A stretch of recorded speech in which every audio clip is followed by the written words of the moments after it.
ஒரு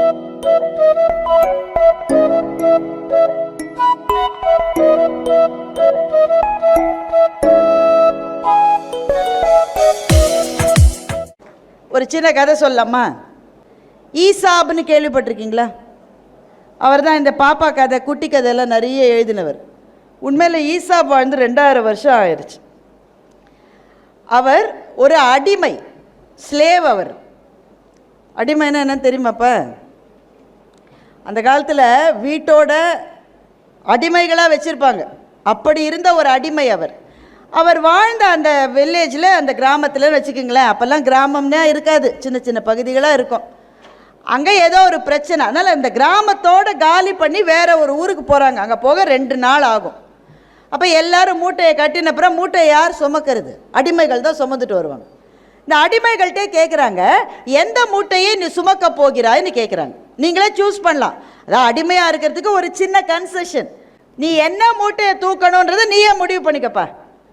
எல்லோரும் ஓடிப்போய் எதை தூக்குவாங்கன்னு நினைக்கிறீங்க? வெயிட் எந்த மூட்டை கம்மியாக இருக்கோ அதை தூக்குவாங்க. ஈசாப் என்ன பண்ணார்? இருக்கிறதுலேயே வெயிட் மிக அதிகமாக இருக்கிற சாப்பாட்டு மூட்டையை நான் தூக்குறேன்னு சொன்னார். எல்லோரும் ஈசாப்பை பார்த்து சிரித்தாங்க. அறிவு இருக்கா? ஏதாவது வெயிட் கம்மியாக இருக்கிறது? ஏன்னா நம்ம ஆட்கள் சாப்பாட்டு மூட்டை தான் ரொம்ப ஜாஸ்தியாக இருக்கும். எல்லாத்தையும் விட அதுதான் கனம். குற்றாலம் அருவிக்கு போய் அருவி அப்படி கொட்டுது, அதை பார்க்காம அதுக்கு முதுக காமிச்சிக்கிட்டு இவன் எலுமிச்சம்பழ சாத்தை அடிக்கிறான் பாருங்க.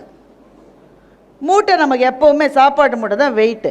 ஈசாபானா அதை தான் தூக்குறேனார். எல்லாரும் மற்ற அடிமைகள்லாம் ஈசாவை பார்த்துருச்சாங்க, லூசு பயம், இருக்கிறதுலே வெயிட்டானதை தூக்குறான். தூக்கவே முடியல, ஏன்னா முதுகு வளைஞ்சிருச்சு. குனிஞ்சு அதை சுமந்து தூக்க முடியாமல் தூக்குறாரு. ஆனால் மற்றவங்களாம் துணி எடுத்துக்கிறாங்க, மற்ற பொருட்களை குழந்தைகளை விளையாட்டு பொருட்களை எடுத்துக்கிறாங்க.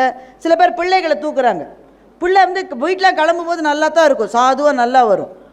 ஒரு 1 மணி நேரம் கழித்து என்ன பாடுபடுத்துன்றதை இங்கே இருக்கிற ஆசிரியர்கள்ட்டெலாம் கேளுங்க.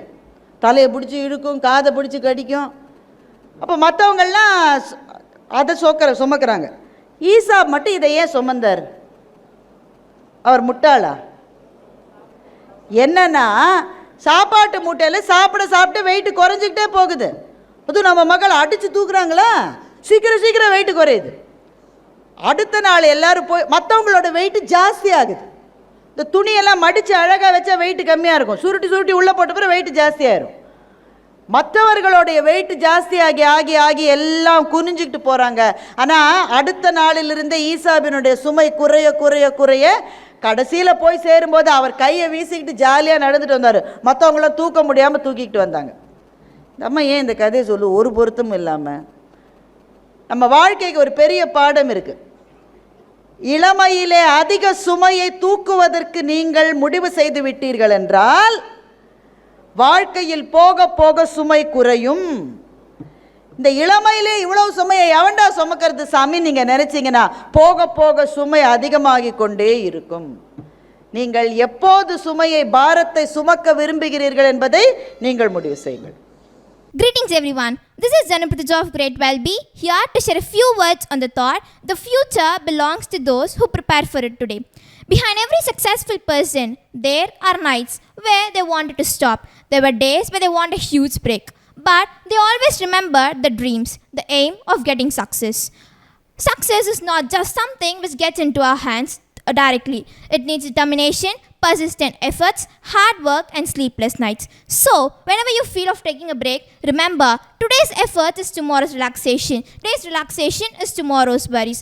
Lead with courage, work with purpose. Always remember, one day your story will be someone's inspiration book. Thank you.